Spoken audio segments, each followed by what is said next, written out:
Entonces, la idea va a ser que lleguemos con la lectura hasta la página 11, concluimos la primera parte, como les comentaba en el video anterior, y ahora vamos a seguir con la segunda parte, diríamos, si lo tuviéramos que dividir en dos partes.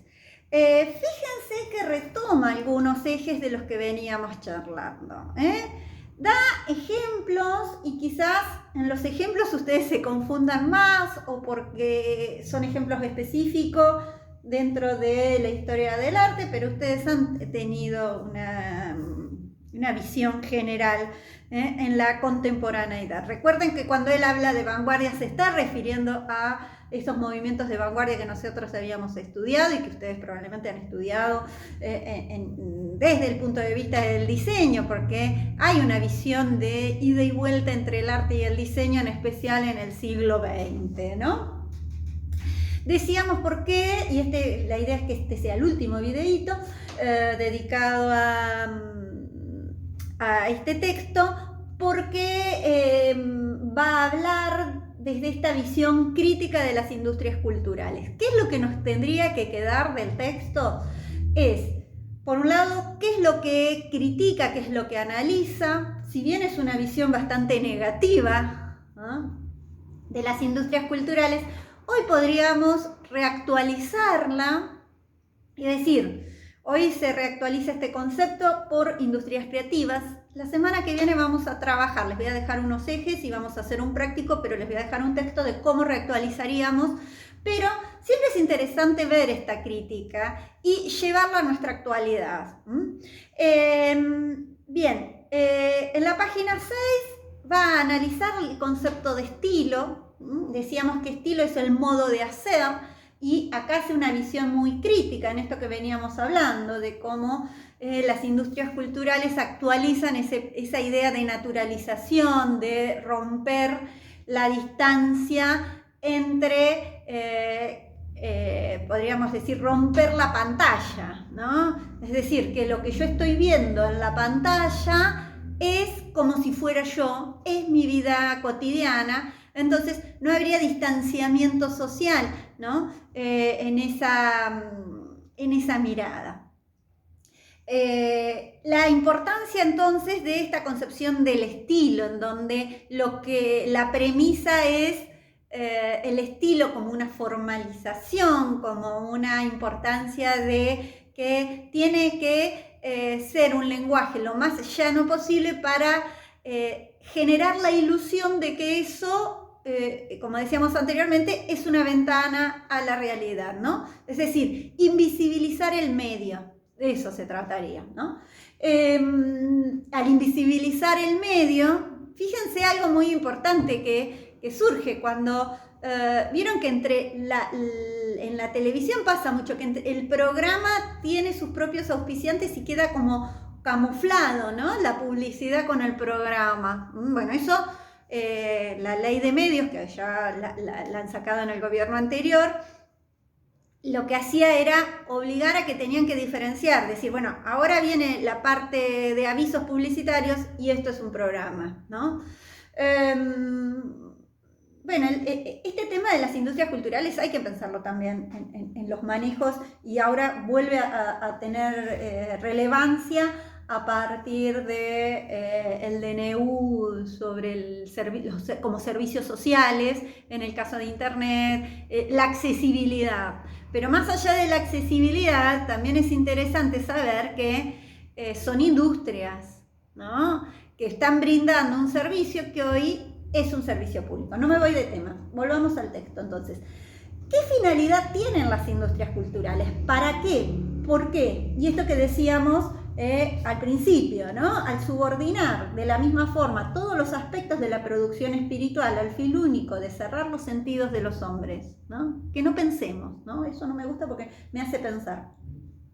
Solo la subsunción industrializada, radical y consecuente está en pleno acuerdo con este concepto de cultura. Al subordinar de la misma forma todos los aspectos, ¿no?, mediante los sellos del proceso de trabajo que ellos mismos deben alimentar durante la jornada, la industria cultural pone en práctica sarcásticamente el concepto de cultura orgánica, que los filósofos de la personalidad ponían en la magnificación. Esta idea de que la cultura como una imposición y no como algo que yo construyo, ¿no? Sino que termino construyendo lo que se me dicen que tengo que construir, ¿no? El otro eje interesante también, que yo los invito a que recuperen del texto, esta idea de libertad, ¿no? Y dice, el amo no dice más, debes pensar como yo o morir.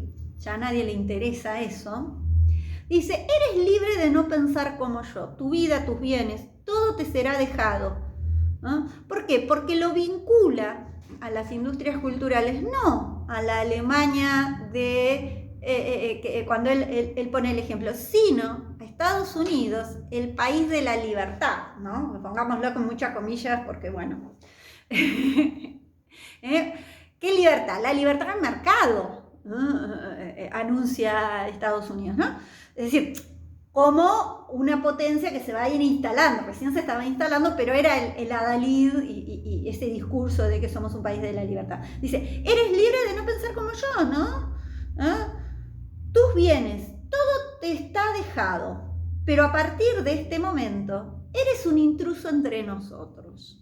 Quien no se adapta resulta víctima de una impotencia económica que se prolonga en la impotencia espiritual del aislado.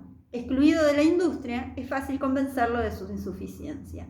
Mientras que en la producción material el mecanismo de la oferta y demanda se halla ya en vías de disolución, por los monopolios, ¿no? Continúa operando en la superestructura como control que beneficia a los amos. Los consumidores son los obreros, los empleados, los pequeños burgueses. La totalidad de las instituciones existentes los aprisiona de tal forma en cuerpo y alma que se someten sin resistencia a todo lo que se les ofrece.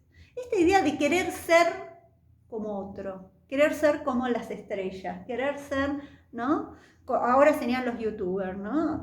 Y es muy interesante el ejemplo que pone sobre los dibujos animados, ¿no? Al final, ¿no? Es decir, trabaja sobre qué le pasa a la ama de casa cuando va al cine, esto que decíamos, ¿no? Y luego esta idea de el dibujo animado, qué está construyendo, qué subjetividad está construyendo, ¿no? En una época se decía, bueno, ¿cuántas horas pasan un niño frente a la televisión? Bueno, ahora están, fíjense sin ir más lejos, ¿no? La cantidad de chicos que hablan en lenguaje neutro. Acá no hablamos en lenguaje neutro. En la casa no hablan en lenguaje neutro. Sin embargo, los niños, les niñes, hablan en lenguaje neutro. ¿Por qué? Porque están mucho más horas con los dibujitos que se dan por internet y que por tele y demás, que muchos están en lenguaje neutro, ¿no? Que tiene que ver con estas multinacionales y demás. Entonces, piénsenlo en eso, ¿no? Dice, bueno, ¿y cómo fueron construyendo nuestros modos de ver? Como decíamos de la telenovela, acá lo plantea con respecto a la infancia. Esta idea del aburrimiento, ¿no? Estoy aburrido, entonces tengo que... Esta idea dice, el placer se petrifica en aburrimiento, pues para que siga siendo placer no debe costar esfuerzo, lo que decíamos la otra vez, y debe, por lo tanto, moverse estrechamente a lo largo de los rieles de las asociaciones habituales. El espectador no debe trabajar con su propia cabeza. Toda conexión lógica que requiere esfuerzo intelectual es cuidadosamente evitada.